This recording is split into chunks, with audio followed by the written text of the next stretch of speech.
Queridos irmãos, com muita alegria, eu vos cumprimento com a paz do Senhor Jesus. Abra sua Bíblia, por favor. Vamos ganhar tempo. Vamos ler o texto da temática que vocês mesmos propuseram. Evangelho de Jesus Cristo segundo João, capítulo de número 15. Nós vamos ler apenas o versículo de número 2, para ganharmos tempo. João, capítulo 15 e versículo de número 2. Se vocês estão prontos para juntos lermos esse texto, eu gostaria de ouvi-los dizendo amém. Diz assim a palavra de Deus: toda vara em mim que não dá fruto, atira, e limpa toda aquela que dá fruto, para que dê mais fruto.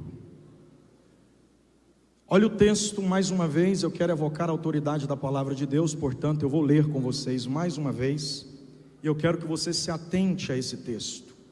Embora vocês já possivelmente o tenham lido por diversas vezes, eu penso que seja pertinente observar alguns detalhes aqui. Toda vara em mim que não dá fruto, atira, e limpa toda aquela que dá fruto, para que dê mais fruto. Nós estamos falando aqui de cortes que eliminam a vida, de galhas infrutíferas, e nós estamos falando de poda, que fortalece o tronco de uma árvore que já produz os seus frutos. Se você crê no que diz a palavra de Deus, diga amém. Tome seu assento, muito obrigado.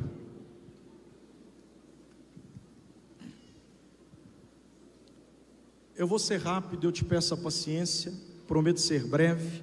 Antes de entrarmos na mensagem, eu quero aproveitar esse momento para tecer comentários de gratidão ao Senhor Deus pela bênção de estar aqui, pelo honroso privilégio de ser útil ao seu reino e servir a sua igreja por mais uma vez. Como eu estou me sentindo honrado, meus irmãos, em participar da Umadipa. Confesso a vocês que, embora tenha rodado por vários lugares do nosso país e sido agraciado por Deus em até ter ido em alguns outros países pregar a palavra de Deus, é preciso dizer que nada se compara em poder falar em sua própria casa, em servir a sua própria igreja, em estar entre irmãos.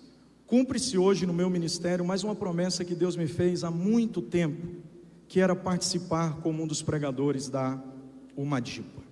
Que o Senhor Deus abençoe muitíssimo o pastor Juno Calais, a quem em sua pessoa cumprimento também a diretoria do nosso ministério.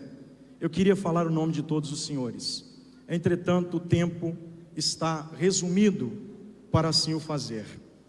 Eu quero cumprimentar também a organização da Umadipa, na pessoa do pastor Eston, do Wilter Max e do Daniel, a todos os jovens que compõem esse numeroso conjunto, a vocês que vieram de fora, vocês que estão participando conosco, que Deus seja louvado pela vida de todos vocês. Meus irmãos, eu estou um pouco assim confuso quanto ao horário. Nesse momento, nos últimos 10 dias eu já estaria dormindo, até porque onde eu estava já é 2 horas da manhã. Eu cheguei ontem à noite, no último voo já era próximo de 11 da noite, então o fuso horário está bagunçando um pouco. Outra coisa, eu fiz 42 horas e meia de viagem, de onde estava para chegar a Ipatinga.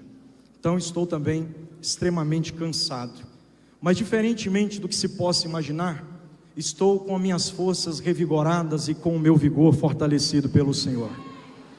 E eu queria pedir a vocês que estão se movimentando agora, eu queria que vocês dessem atenção à palavra de Deus. Não sabe o quanto eu me cansei para estar aqui. Eu precisei mudar uma logística, é por isso que eu viajei tanto assim, para mim estar aqui com vocês hoje. E eu quero aproveitar esse momento aqui, já vou ler o texto, ou já vou meditar no texto que lemos, melhor dizendo, mas eu preciso que vocês tenham um pouquinho de paciência comigo. Meus irmãos, quem não sabe, que fique sabendo, quem sabe eu só reitero. Os meus livros não são vendidos para enriquecimento, ok? Eu sempre tenho levado os meus livros para onde tenho passado pregando, mas no templo central onde congrego mesmo, nunca foi vendido lá os livros para os irmãos em nenhum evento. Mas eu tenho vendido esses livros para ajudar alguns trabalhos missionários. E mais do que nunca, eu estou disposto a empenhar ainda mais, depois de voltar ontem de uma viagem que muito me comoveu. Então eu tenho aqui fora alguns títulos dos 6 livros que publiquei, terei 4 à disposição de vocês. Se vocês quiserem adquirir, eu tenho Neemias, o obreiro bem-sucedido. Tenho também O Pregador Além do Púlpito. No livro de Neemias, eu extraí características que eu acredito serem pertinentes para quem quer ter êxito ministerial. No Pregador Além do Púlpito, eu ensino onde, como, quando e por que devemos orar, qual jejum praticar, qual precisamos evitar, o que é a face única da arte da pregação, sermão textual, expositivo e temático, o que é preparo principal, literal e espiritual, enfim, entre muitas outras coisas. Tenho também Os Pesadelos de um Sonhador. Diferentemente do que se espera, nesse livro eu não falo sobre os sonhos, mostro que os pesadelos estiveram muito mais presentes na vida de José do que os sonhos propriamente dito. E por fim, este que foi lançado recentemente, e todos os obreiros do nosso ministério já até ganharam, Judas, a deslealdade e a forca mortal da traição ministerial. Quero pedir auxílio aqui ao pastor Esto. Os nossos pastores quase todos já têm, então o senhor faz um favor para mim, dê um ao prefeito de Santana do Paraíso, dê um ao pastor Antônio Carlos, presentei os nossos companheiros, dê um também à liderança da Alma de Selfie, e dê um à liderança de João Molevade. Amém? Deus abençoe. Os irmãos estão desejosos em ouvir uma porção da palavra de Deus? Olha para mim aqui, meus irmãos. Eu quero confessar a vocês que eu preparei um corpo sermonário. Dediquei aí pelo menos umas 2 madrugadas inteiras para escrever o sermão que eu ministraria aqui essa noite. Mas desde que eu dobrei o joelho ali para orar, o Senhor Deus me fez compreender a sua vontade para nós essa noite. E Ele me deu uma mensagem ali agora, que está no tema, embora eu fosse pregar em outro texto, pois estava queimando no meu coração, mas eu sei o que Deus quer fazer. Enquanto eu orava, Deus ministrou no meu coração, que hoje Ele quer eliminar as pragas da lavoura. Olhe para quem está do teu lado, por favor, e diga para quem está ao seu lado: eliminando as pragas da lavoura. Eu sei que até o tema choca um pouco, mas foi o que Deus mandou eu pregar, e eu preciso ser fiel à voz do Deus que fala com a sua igreja. Ou sou só eu que creio que Deus fala? Tem mais alguém que crê que Deus fala? Então muita atenção, por favor. O texto que lemos revela-nos pelo verso 1 que Cristo é a videira. Essa linguagem agrícola utilizada por Jesus para trazer diretrizes quanto aos princípios e valores do reino de Deus é sempre utilizada nos evangelhos.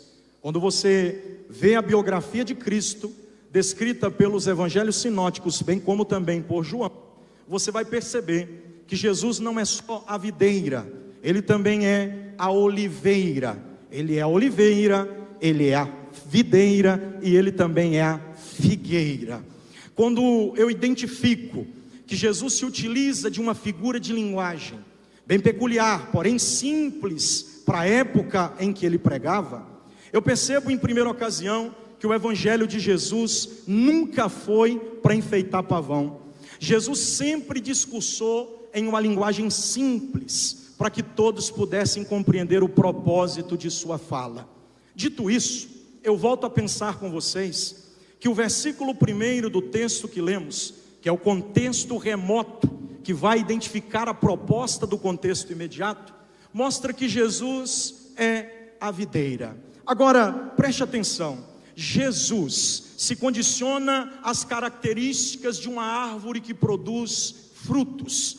Identifica a sua igreja como as galhas que nele está, para que por meio delas os frutos venham a aparecer.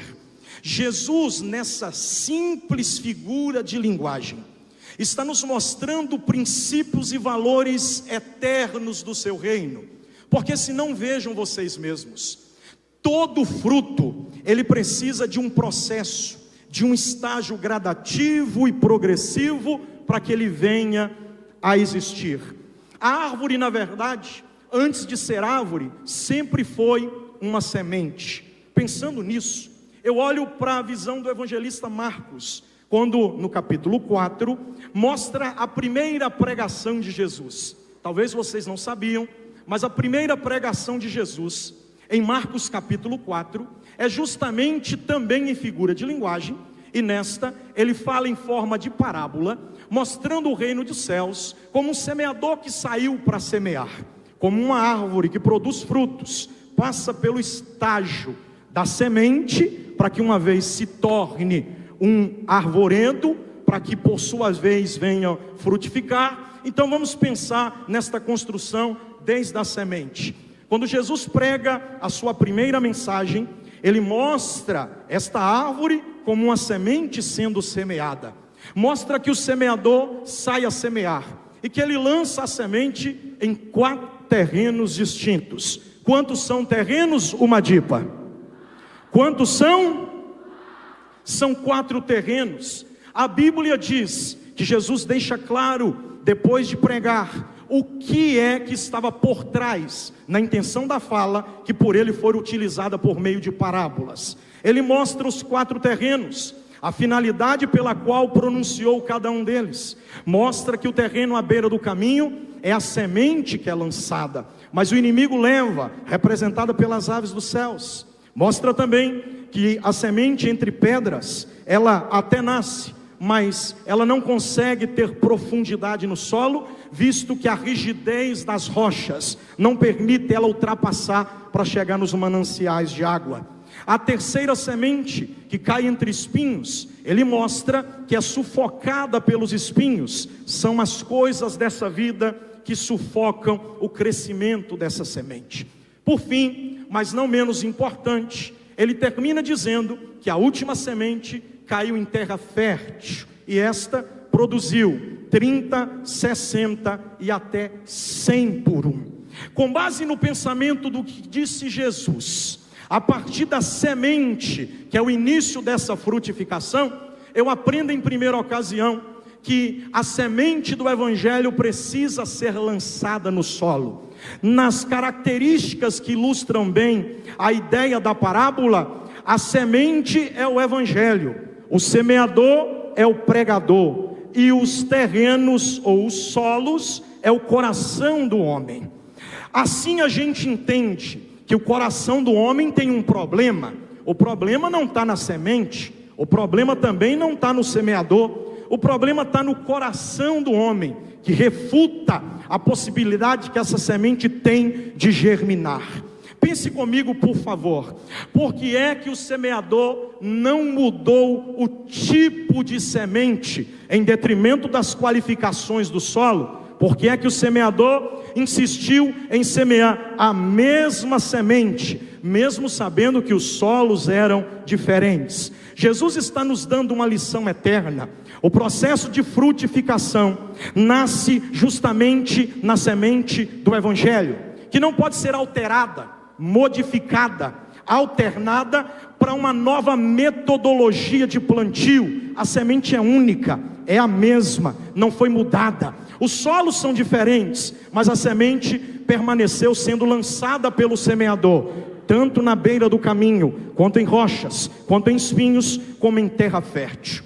Aí, pastor, o que o senhor quer dizer com tudo isso? O que eu quero dizer com tudo isso é que nós estamos perdendo a produtividade do que o evangelho tem, quando alternamos a força da semente do que a palavra de Deus de fato é. Nós não temos que modificar o processo de plantio por causa das anomalias do solo do nosso século.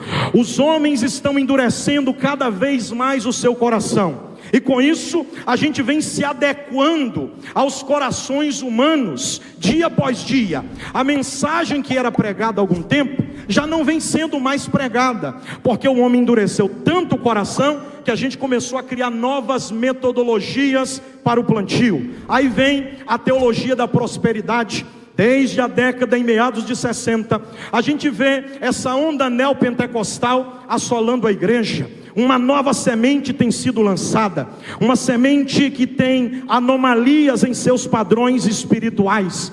Parece com sementes dos céus, mas tem produzido joio, porque é o inimigo que faz isso. Um crescimento de muito joio entre o trigo da lavoura de Deus. Bendito seja o seu nome para sempre. O senhor pode ser mais claro, pastor? Eu vou ser mais claro para você entender. Enquanto a gente vai modificando a força que tem a semente, alternando a ordem lógica do plantio, os corações vão crescendo com árvores que sofrem anomalia, porque a árvore que é produzida pela semente do evangelho dá frutos para o reino de Deus, e são frutos eternos.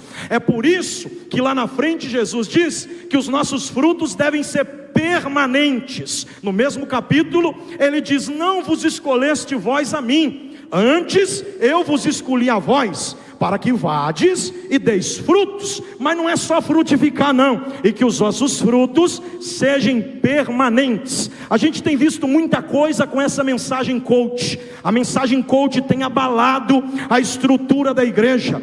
Muita gente deixou de acreditar no evangelho puro e simples de nosso Senhor e Salvador Jesus Cristo, para dar crédito para essa onda de filosofias humanas, onde o homem é o centro de tudo. Você pode, você consegue, você é capaz, você dá conta, vai dar certo. E aí a gente vai caindo nesse conto, sendo que a mensagem de Jesus vem na contramão do que se prega pela onda coach desse tempo. Qual é a onda coach, pastor? É a mensagem alterada, que você tem condições, que você é autocapaz, que você consegue, que tem um gigante que está adormecido dentro de você, e que você precisa acordá-lo para descobrir o potencial que você tem, que tem um leão que está enjaulado dentro de você, e você precisa destrancá-lo, abrir as jaulas, para que ele saia para fora e mostre o potencial que você tem. Essa mensagem não é a de Jesus, não senhores, não senhoras, esta não é a mensagem de Jesus. A mensagem de Jesus, pelo que se espera segundo a Bíblia, ela vem na contramão do que diz a onda coach e neopentecostal desse tempo. Qual é a mensagem de Jesus, pastor? É essa: você é um pobre, desgraçado e miserável, conforme o verso 17 do Salmo 40. Pobre e miserável, mas ainda bem que Deus cuida de você. Você não pode, você não tem, você não é, não vai conseguir, porque existe um vazio muito grande. Não é um gigante não, viu? Não é um leão não, é um vazio muito grande dentro de você, que só pode ser preenchido pela pessoa bendita de Jesus Cristo de Nazaré. Deixa eu ver quem pode levantar a sua mão e começar a aquecer esse ambiente com pelo menos um glória a Deus aí. Esta é a mensagem de Jesus. Não mude a mensagem por causa do terreno, pois não é a mensagem que tem que se adequar ao solo, é o solo que precisa se preparar para se adequar à semente. Se a gente não entender isso, a gente vai ter pregadores, mas não profetas. Teremos pastores, mas não homens de Deus. Teremos membros, mas não o corpo de Cristo. Teremos templos, mas não a igreja de Jesus, porque a mensagem continua sendo a mesma. Jesus salva, Jesus cura, Jesus batiza com o Espírito Santo. E deixa eu ver se tem alguém esperando ele voltar para nos levar. O problema é que os juízes de culto têm oprimido os pregadores, oprimido os cantores, para que toda mensagem tenha uma novidade.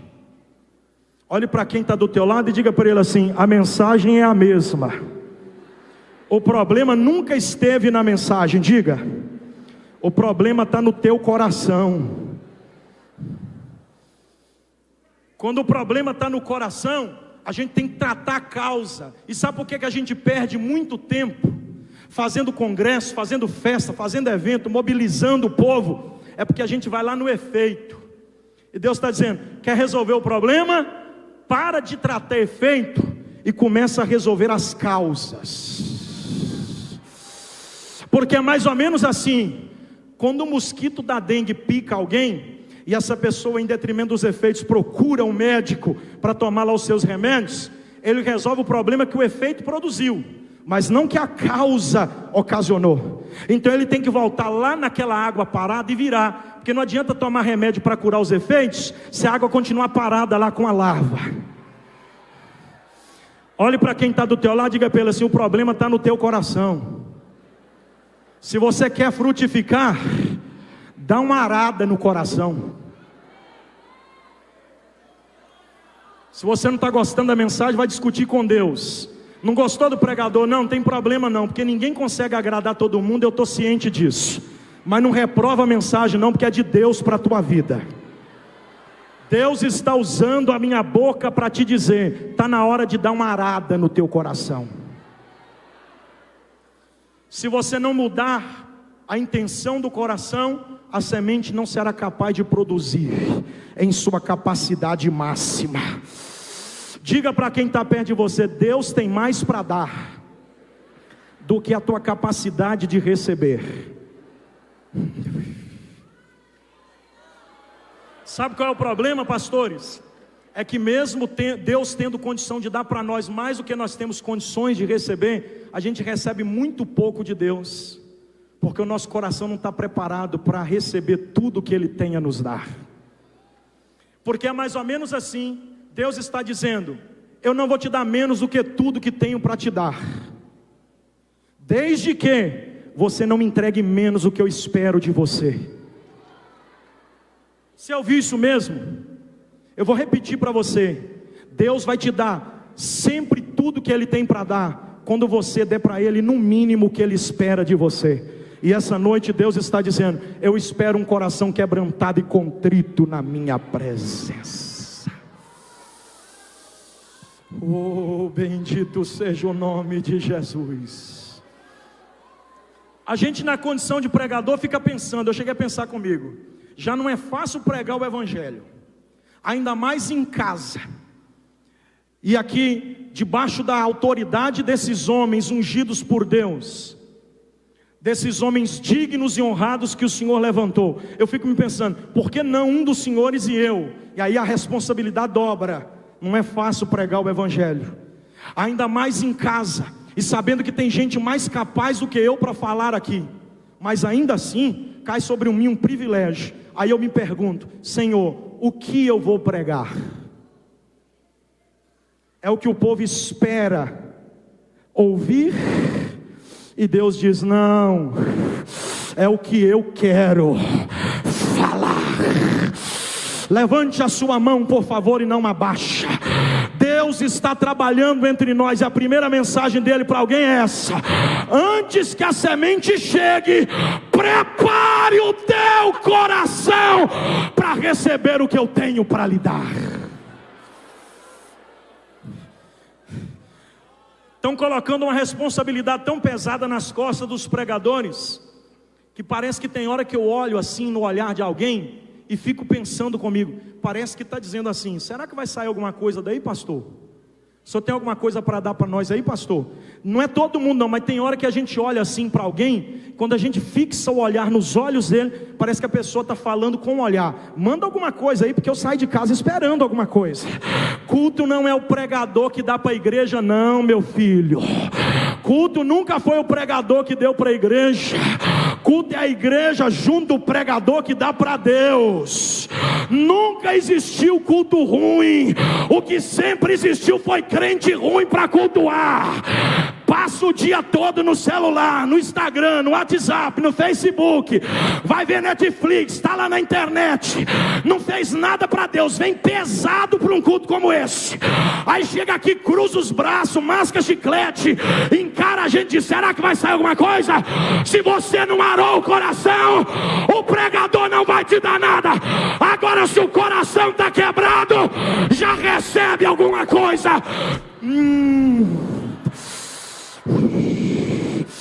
Deixa eu ver quem veio de casa cultuando aqui. Tem que sair de casa cultuando, minha filha.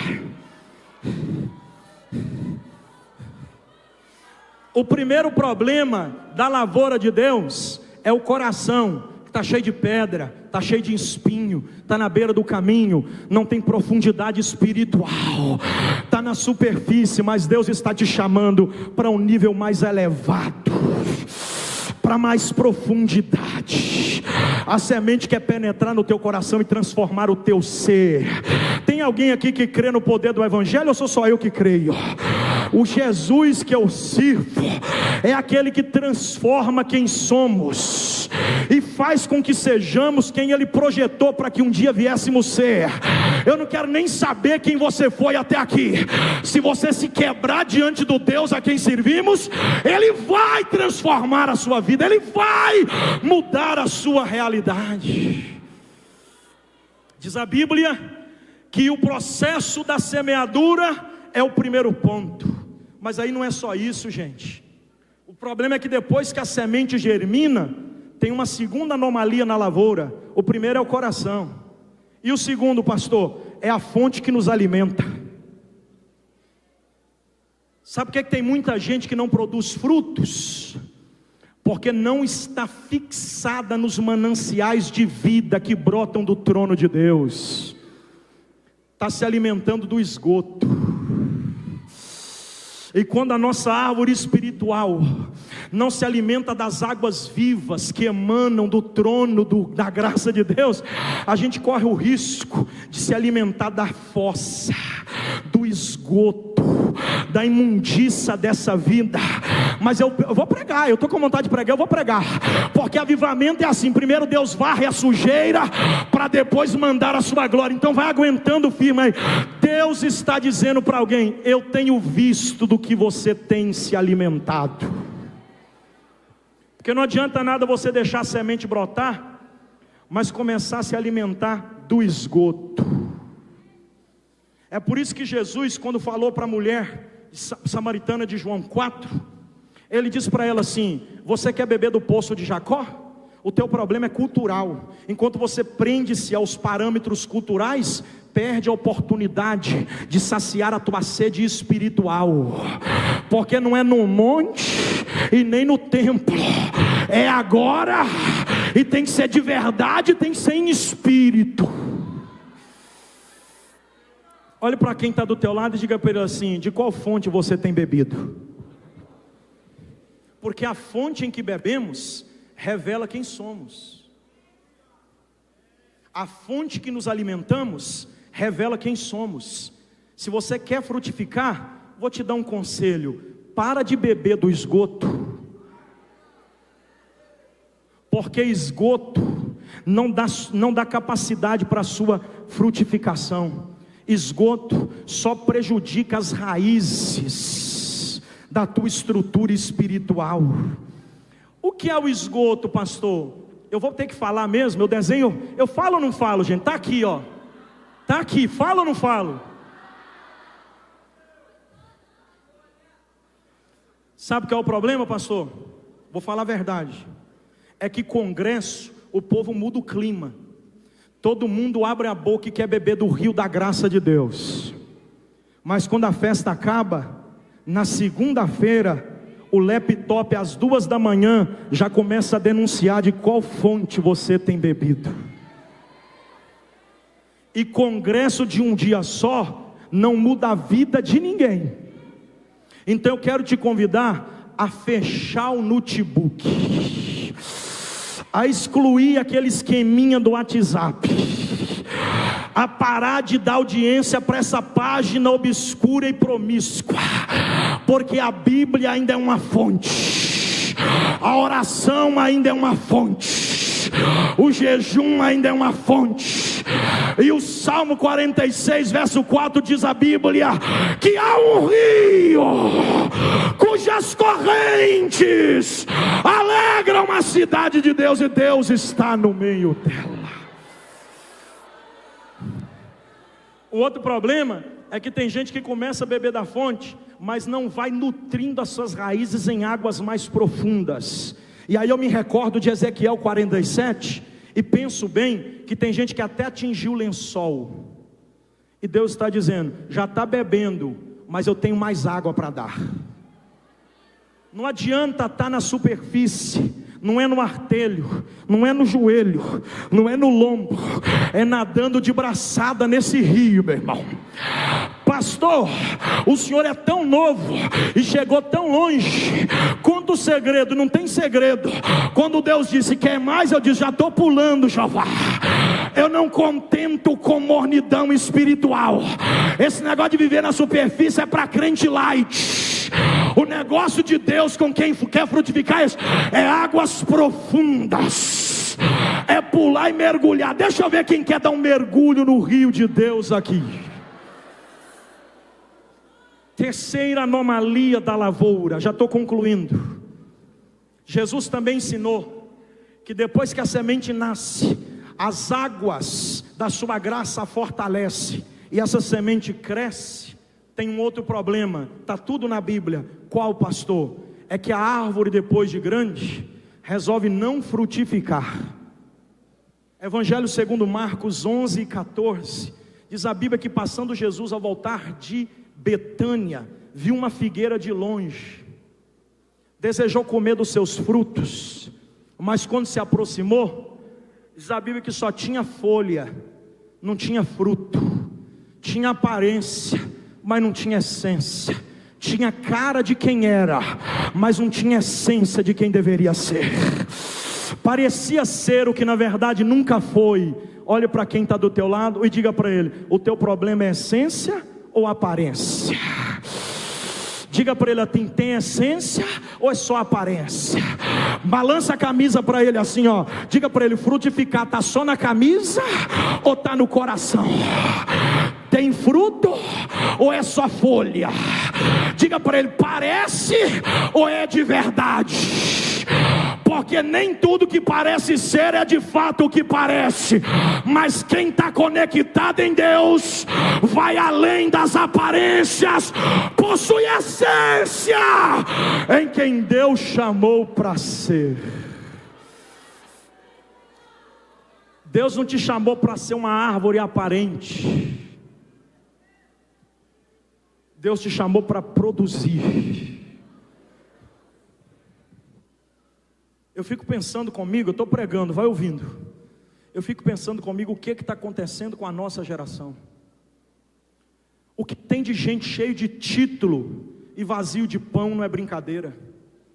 Pastor Júnior, em João 6, diz a Bíblia que Jesus multiplicou 5 pães e 2 peixinhos para uma multidão de 5.000 homens, fora mulheres e crianças. Sabe qual é o problema? É que no colégio apostólico que tinha títulos, ninguém tinha pão. Pedro, o pastor presidente da igreja primitiva lá em Atos, ali o homem que disse: tu és o Cristo, filho do Deus vivo, o homem que pisou nas águas e andou sobre elas, o homem que em João 6 olhou para Jesus e disse: não vamos para lugar nenhum, porque para quem iremos nós? Só tu tens as palavras de vida eterna. Estava lá no culto, cheio de título, vazio de pão. Estava lá João, o discípulo, o apóstolo do amor, o homem da revelação do Apocalipse, aquele que colocou a sua cabeça no colo de Jesus, estava no culto, cheio de título, vazio de pão. Estava lá Tiago, a coluna da igreja, estava lá, Tiago estava lá, estava tanto Tiago filho de Alfeu, como Tiago filho de Zebedeu, e também Tiago meu irmão de Jesus, todo mundo no culto, tudo cheio de título e vazio de pão. Estava lá Judas Tadeu, estava lá Judas Iscariotes, o tesoureiro do grupo, estava lá também o irmão Simão Zelotes, estava lá Mateus, estava lá Tomé, estava estava todo mundo lá, Filipe, Bartolomeu, 12 homens repletos de títulos e vazios de pão. Mas no meio da multidão tinha um que não tinha título. A gente nem sabe o nome, a gente só sabe que era um rapaz. Título ele não tinha, mas pão ele tinha para dar para o povo. É chegada uma hora em que árvores muito frondosas serão abatidas, porque tem aparência, mas não tem essência. Enquanto isso, pequenos ramos vazios de títulos vão crescer e frutificar, porque não tem título, mas tem pão para oferecer. Lá vai, assim diz o Senhor: árvores frondosas serão abatidas, mas pequenos ramos serão fortalecidos, porque me enoja saber que árvores têm folhas, mas não produzem frutos. Eu sei que no meio desses jovens aqui, tem jovens que estão ausentes de títulos, mas que tem pão para oferecer. Põe a mão no ombro de quem está à direita, põe a mão no ombro de quem está à esquerda e diga para ele: não se preocupe com as folhas, se preocupe com o fruto. É melhor ter fruto do que aparência, porque aparência não revela essência, mas essência traz aparência. Só quem pode abrir a boca e glorificar a Deus. Estou terminando. Não é falta de mensagem, não é falta de tempo, estou acabando. Quarto problema da lavoura. O primeiro problema está na semente, o segundo está no crescimento, o terceiro está na aparência, e o último, pastor, está que a gente se desconectou do caule. Eu queria falar pelo menos de uns 7 pontos, mas eu vou pular para o último agora. Vou deixar 3 sem falar. A gente se desconectou do caule. Como assim, pastor? Jesus disse: se vós estiverdes em mim, e eu também estiver em vós. É uma via de mão dupla. Não é Deus vindo até a gente apenas. É enquanto Deus vem até a gente vai até Ele. Por quê, pastor? Porque você sozinho não tem força para frutificar. Porque você é jambuzeiro bravo. Só produz fruto se tiver enxertado no caule. Porque o que dá vida para a igreja não é a performance humana. Não adianta vir aqui encenar a peça, não adianta seguir o script da religiosidade. Tem que estar colado no caule daquele que produz vida, para que a igreja possa frutificar. Talvez quem está do teu lado não sabia disso não, mas diga para ele assim: sem Jesus você não é nada. Disse ele: sem mim nada podeis fazer. Conclui, pastor. Concluo. Sabe qual é o problema? E esse eu penso que seja o maior de todos, embora eu fui lá na origem deles. É que a gente, por causa da informação da internet, se desconectou demais de Deus. A gente precisa ter uma alta conexão agora. Enquanto a gente se conecta no Wi-Fi, em tantas outras coisas, a espiritualidade, que é a nossa essência, tem se desprendido dia após dia. Seja mais claro, pastor, eu vou ser. Enquanto a gente pensa que está fazendo para Deus, Deus está olhando e está dizendo: o que você espera de mim, eu já sei. Todo dia você fala, quando você diz que está orando, sendo que na verdade só está lendo a sua lista de pedido. O que você espera de mim, eu já sei, estou cansado de saber, porque você insiste em dizer todo dia como se eu nunca tivesse ouvido. Mas não é sobre o que você espera de mim, é sobre o que eu espero de você. Porque A gente acha, pastor, que o fato de Deus vez ou outra nos visitar com seu Espírito e dar uma sacudida nas nossas galhas para a folhagem balançar, é sinal de que a gente está vivendo um grande avivamento, sendo que na verdade nós estamos muito longe de vivermos um grande avivamento.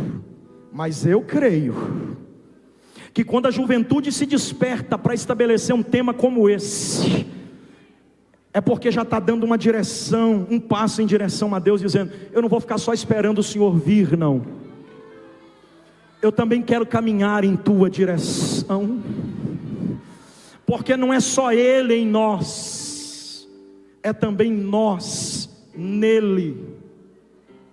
Escuta uma verdade que poucos dizem, mas eu vou ter que dizer para você: Davi foi um homem segundo o coração de Deus, sim ou não? E ser um homem segundo o coração de Deus é muito diferente de apenas ter Deus no coração.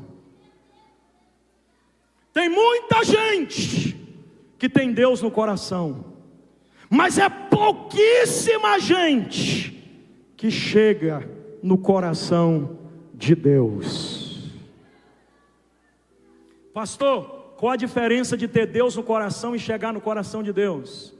É cumprir o processo da frutificação, porque Deus tanto quer estar no teu coração, como também espera te ver no coração dele. Enquanto a palavra de Deus é o mecanismo, é o imã que traz Deus para o nosso coração, disse Davi: guardei a tua palavra no meu coração, para não pecar contra ti. O imã que atrai Deus para o nosso coração é a palavra, pastor, se a palavra traz Deus para o nosso coração, diga para nós o que é que nos leva até o coração de Deus. A palavra traz Deus até o nosso coração, mas depende muito de como nós processamos essa palavra. Eu volto ao primeiro ponto: depende de como está o nosso coração. Porque quando Deus vem até o nosso coração por meio da palavra, Ele dá uma mexida aqui dentro. Hebreus 4, verso 12. A palavra de Deus é viva e eficaz, mais cortante e penetrante do que uma espada de 2 gumes. Ela penetra, é a única coisa que atinge a nossa tricotomia, vai até a divisão de juntas e medulas da alma e do espírito. A única coisa que consegue acertar o corpo, a alma e o espírito de uma só vez é a palavra de Deus. A fé vem pelo ouvir e ouvir a... Então vem comigo. Você ouve a palavra desce pelo teu canal auditivo, vai no coração e dá uma mexida lá. Só que a Bíblia diz que a palavra não volta vazia. A palavra não volta, então ela entra, mas sai. Ela entra pelo canal auditivo, ela desce para o coração. E quando ela vai sair, pastor, geralmente ela sai pelo canal vocal. Não sei disso não, pastor, é só você prestar atenção. Tem hora que a gente chega no culto chorando, pastor Júnior. A gente põe o joelho no chão, não tem força nem para falar, só sai lágrima. Aí a gente levanta, a palavra começa a ser pregada, as lágrimas começam a ser enxutas, porque a palavra entrou pelo ouvido, desceu para o coração, mexeu tudo aqui, e agora ela começa a voltar. O crente que estava chorando, daí a pouco ele está dizendo assim: glória a Deus, aleluia. Tem uns que liberam até línguas estranhas. Por que isso acontece, pastor? Porque a alma que acede do sentimento não absorve como esponja, ela devolve, ela recebe o sentimento e transmite a emoção. Seja mais claro, pastor, a palavra sobe do coração, pela laringe, pela faringe, vem na cavidade bucal até, após atravessar a traqueia. Quando cai na cavidade bucal, esse membro que você tem chamado língua se movimenta, e você expressa em falas o que o teu coração está sentindo. É mais ou menos assim: eu não posso, mas Ele pode. Eu não tenho, mas Ele tem. Não consigo, mas Ele consegue. Sou pobre, miserável e pecador, mas Ele é santo, justo e fiel. Isso é trazer Deus para o coração, a palavra. Pastor, mas o senhor ainda não mostrou o caminho que nos leva ao coração de Deus. É aqui que eu encerro. Sabe qual caminho Davi trilhou para chegar ao coração de Deus? O arrependimento. É a mudança de intenção, porque arrependimento não é mudança de comportamento. Tem gente que é tão ator que consegue encenar o teatro. Só que arrependimento de verdade, ele não brota de fora para dentro, ele brota de dentro para... Oh, bendito seja o nome de Jesus. Davi está dizendo: eu não sou um Saul, eu até peco mais do que ele. Porque se a gente comparar Saul e Davi, vocês vão de convir comigo que o problema de Saul é inúmeras vezes menor, dentro de um ponto de vista lógico, porque para Deus não existe pecadinho nem pecadão, mas dentro de um teor consequencial, o pecado de Davi é mais agravante. Por quê, pastor? Porque Saul só desobedeceu. Primeiro ele fez um pouco mais do que foi autorizado, quando ele oferta no altar. Depois ele faz um pouco menos do que foi mandado, deixando o rei e os bois vivos. Aí quando Samuel ora, Deus diz: opa, não tenha dó de Saul, eu rejeitei. Agora Davi não. Davi manda Urias para a morte e adultera com a sua esposa Betseba, um adúltero homicida. Aí quando Natan vem dar a sentença, Deus diz: não, eu vou perdoar. Lá na frente você não ouve Deus dizendo assim: eu rejeitei, não. Você ouve Deus dizendo: Davi é um homem segundo o meu coração. Gente, se a gente não lê a Bíblia, a gente fica doido, porque Saul, dentro de um ponto de vista lógico, fez muito menos do que Davi, e Deus rejeitou. Davi, dentro da lógica, pecou muito mais gravemente, e Deus disse que é segundo o seu coração. O que muda a personalidade de Davi para Saul, para que Deus rejeite um e receba o outro, é que Saul peca, mas não se arrepende, e também ele peca contra a autoridade de Deus. Agora olha para mim aqui. Davi, depois que peca, ele diz assim: o Senhor não me chamou para ser uma árvore infrutífera. Olha para mim aqui, por favor. Eu sei que eu estou errado, Senhor. Eu sei que eu bebi da fonte errada. Eu sei que eu impedi a semente entrar no meu coração. Eu sei que eu tentei viver de aparência quando eu estava em pecado. Mas o Senhor sabe quem eu sou. Eu estou aqui para te dizer que eu aceito que tires de mim a coroa, pois a coroa não me vale nada. Leve de mim o meu trono, pois não tem valia. Remova das minhas mãos o cetro de governo, pois ele também não me vale. Só que eu tenho um pedido a te fazer, Senhor: não retires de mim o teu Espírito Santo, pois eu preciso do Senhor comigo. E eu não só quero que o Senhor venha até a mim por meio da tua palavra, eu também caminharei até a ti por meio do arrependimento. Olhe para quem está do teu lado. Eu sei que Deus está falando, porque Ele não fala com ausente, Ele fala com presente. Diga para quem está do teu lado assim: é você em Deus e Deus em você. Não são os nossos pecados que têm cheirado mal às narinas de Deus, pois não se pecou tanto como a nossa geração. Billy Graham disse: se Deus não punir a nossa geração, Ele voltará no tempo para pedir perdão para Sodoma e Gomorra. Nunca se pecou tanto como se peca nos dias atuais. Mas esse não é o pior problema. O pior problema não é a multiplicidade dos pecados humanos. O pior problema é a escassez de arrependimento. Deus está usando a minha boca para dizer uma dipa: eu tenho um poderoso avivamento para mandar entre vocês, mas eu exijo, como base que sustentará o que eu lhes entregarei, o arrependimento, pois sem ele eu não farei o que tenho para fazer. Deus está condicionando o que Ele tem para dar a maneira com a qual você vai se portar agora. Deus quer sacudir Minas Gerais através do nosso congresso. Isso aqui não é para envadecer vocês não, tá? É só para vocês entenderem quem vocês são. Eu já preguei em muitos, vou falar todos não, porque é exagero, mas eu já preguei em muitos municípios mineiros. Eu acredito que tenha pregado pelo menos em uns 350 municípios mineiros. Outro dia eu estava fazendo a conta, mas depois parei. E vocês acreditem, se vocês quiserem, não tem nenhuma juventude em Minas Gerais tão numerosa como a Umadipa em Ipatinga. Só que isso não faz nenhuma diferença para Deus, porque Deus não se surpreende com quantitativo, Deus se surpreende com qualidade. Primeiro eu elogiei, agora eu vou criticar, porque a verdade de Deus está na minha boca. Eu preciso ser sincero.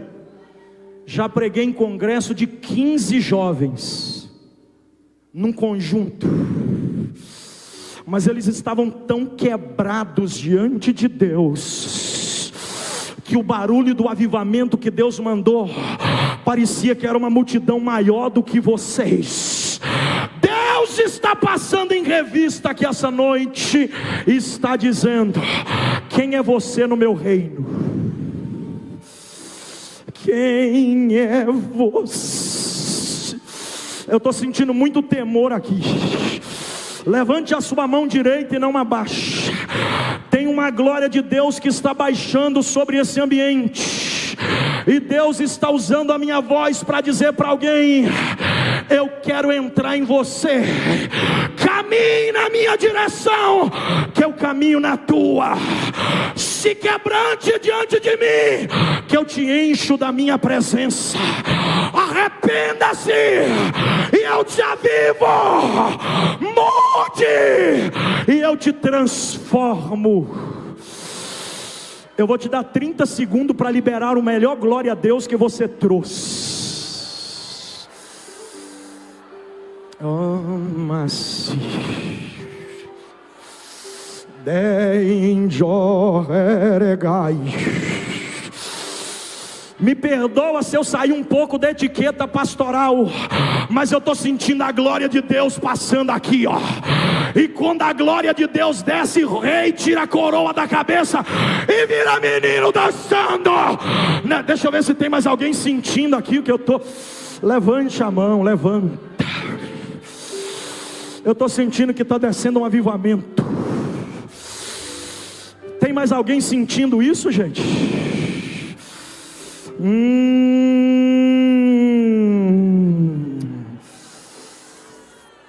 Aleluia, aleluia, aleluia.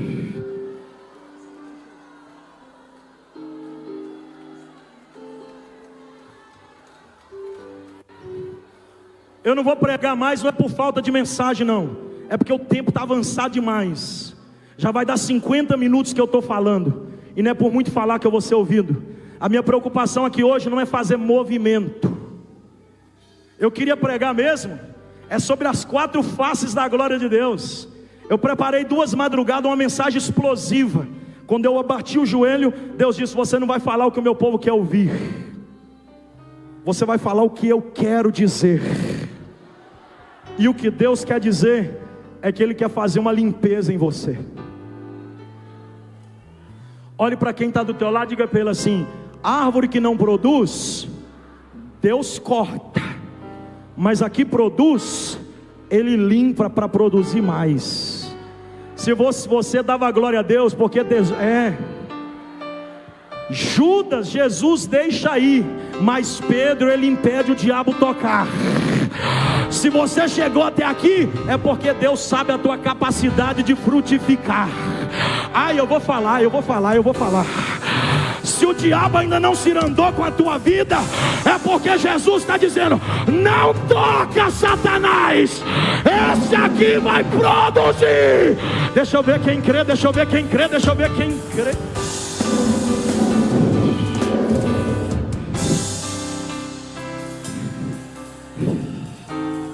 com a permissão do nosso presidente, que já foi dada, eu convido você para ficar de pé.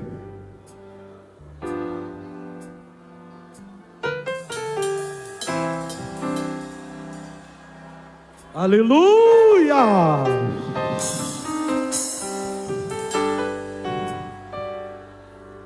Será que sou só eu que estou sentindo calor, gente? Então abraça o irmão que está do teu lado, diga para ele assim: com suor ou sem suor? Dá glória a Deus aí, crente.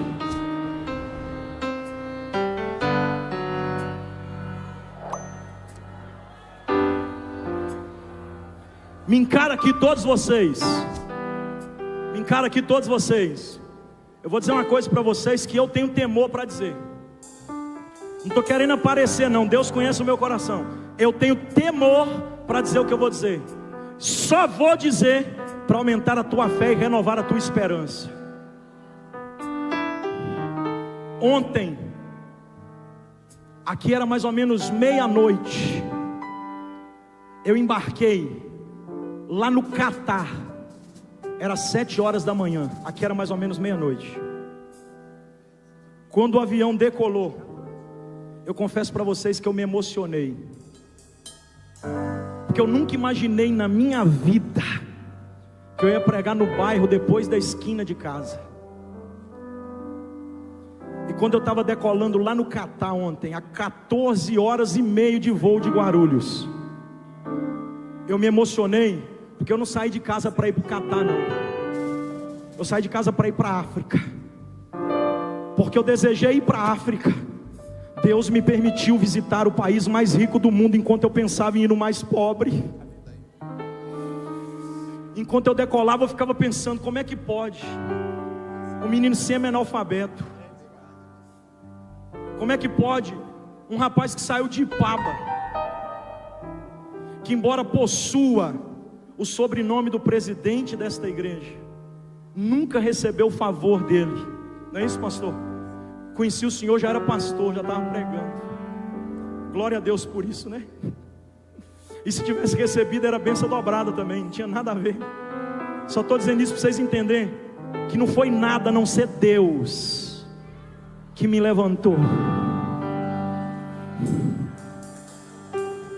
Eu comecei a me lembrar de todas as vezes que eu atravessei algumas fronteiras. Gente, me encara aqui. Eu só tinha estudado até a 6ª série, gente. Quando eu publiquei o meu primeiro livro, eu tive resistência no registro da ISBN, porque eu só tinha estudado até a 6ª série. Outro dia eu estava sobrevoando, fui pregar numa escola bíblica na Bélgica. Eu estava sobrevoando, eu resolvi puxar no aplicativo da internet online. Eu estava sobrevoando a Áustria. Aí eu fico pensando, o menino do mato, que viveu um período de obscuridade na puberdade, enquanto eu estava transitando para a jovialidade da vida, dando muita tristeza para os meus pais. Deixei Jesus entrar na minha vida. Jesus me aceitou no seu reino. Não foi eu que aceitei ele, não.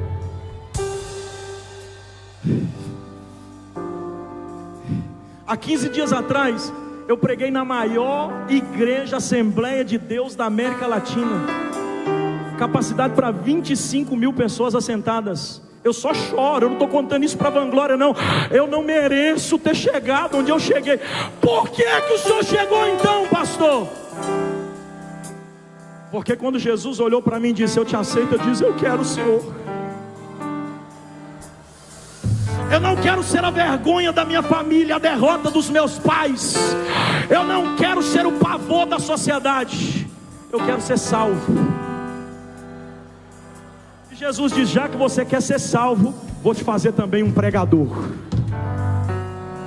Eu nunca pedi para Deus nada a não ser para ser salvo. Eu me lembro até agora como foi a minha primeira oração. Eu disse: Jesus, me aceita. Me aceita, Jesus.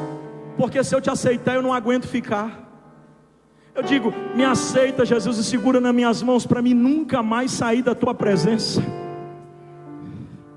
Eu estava numa vigília, o pregador veio, colocou a mão na minha cabeça e disse: hoje te dou o dom da ciência e da sabedoria da minha palavra.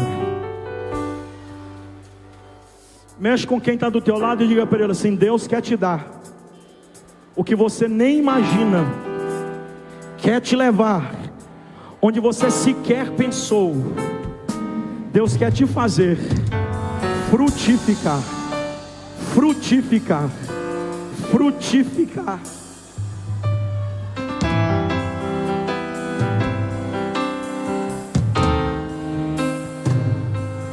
Eu creio, você pode não crer, mas eu creio que muito breve a gente vai começar a dividir os púlpitos por aí.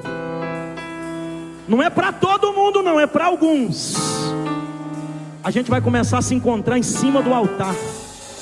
Eu saindo e você entrando e eu... Está entendendo? Eu chegando e você indo, você chegando e eu indo. A gente vai se encontrar por aí. Porque há uma promessa de Deus sobre o Vale do Aço. Deste lugar Deus vai levantar muita gente para florescer, para frutificar. É promessa de Deus. Jeremias 1:12, eu vou orar agora. O que tu vês, Jeremias? Ele disse: eu vejo uma vara de amendoeira. Viste bem, pois eu velo sobre a minha palavra para fazê-la cumprir. Levante as suas duas mãos e não abaixa, por favor. Molevade, o Madself, o Madipa, o Madat, enfim, não sei de onde você veio. Levante as suas duas mãos e não abaixe. Jesus está te convidando ao arrependimento. Pastor, mas eu estou certo. Arrependa-se. Todos nós precisamos nos arrepender. Deus quer nos usar para frutificar. Com as tuas duas mãos levantadas, não abaixa, não abaixa. Eu vou orar. Senhor, olha que multidão de jovens aqui, Jesus. Eu sei que não são todos, mas grande maioria deles estão com sinceridade te pedindo para o Senhor promover uma limpeza interior. Aonde existir um coração quebrantado e contrito, que busca incessantemente pela tua presença, eu lhe rogo, Senhor, recebe a oração dele, recebe a oração dela.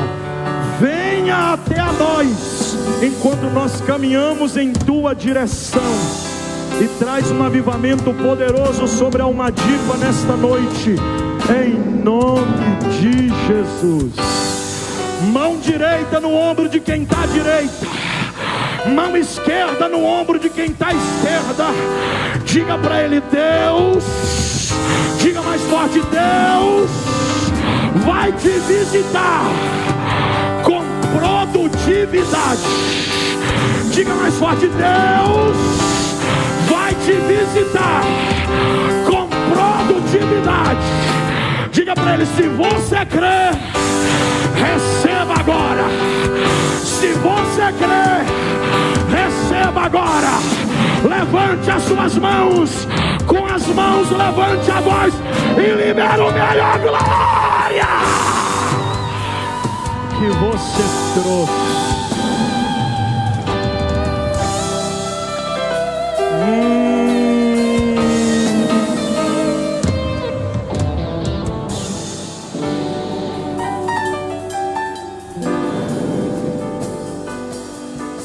Se prepare para o que Deus vai fazer amanhã, porque limpar Ele já limpou hoje.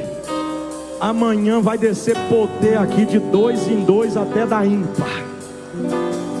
Ayla, vem aqui. Aleluia. O pastor vai orar por nós, vem, meu bem. Toda a igreja. Glória a Deus. Eu quero que você estenda as mãos para cá. Um congresso, primeiro, precisa dos jovens. Um congresso de jovens e adolescentes precisa da música, dos cantores, dos instrumentistas, mas também precisa do pregador da palavra. Ele já trouxe a mensagem, já abençoou nossas vidas. Quantos querem abençoar a vida do pregador? Pastor Cláudio, como eu disse há um tempo atrás a você, este é um primo que eu conheci, ele já sendo pregador, não o conhecia. embora a mãe dele é minha prima primeira, eu nasci num lar evangélico, mas ele não. Por onde ele passou, eu não passei. Mas Jesus o levantou. E o mesmo Jesus que levantou ele, vai levantar outros jovens. Eu disse para ele um dia desse: pastor Cláudio, o fato de eu ter nascido do Evangelho não me faz melhor do que você em nada. Porque diante de Deus, ninguém é melhor do que ninguém. Diga para quem está do teu lado: você é tão importante quanto eu. Diante de Deus, o fato de eu ser presidente, eu não sou melhor do que ele, não sou melhor do que nenhum de vocês, mas a graça de Deus nos une. Oremos pelo pregador. Senhor, aqui está o teu filho, eu peço que cobre ele com teu sangue, dê-lhe humildade, dê-lhe temor de Deus, quebre os laços do maligno contra ele, contra a sua esposa, contra os seus filhos, meu Pai. Abençoa o seu ministério, que ele permaneça fiel a Ti. Nós o abençoamos em nome de Jesus. Aleluia. Levanta a sua mão e glorifique a Deus.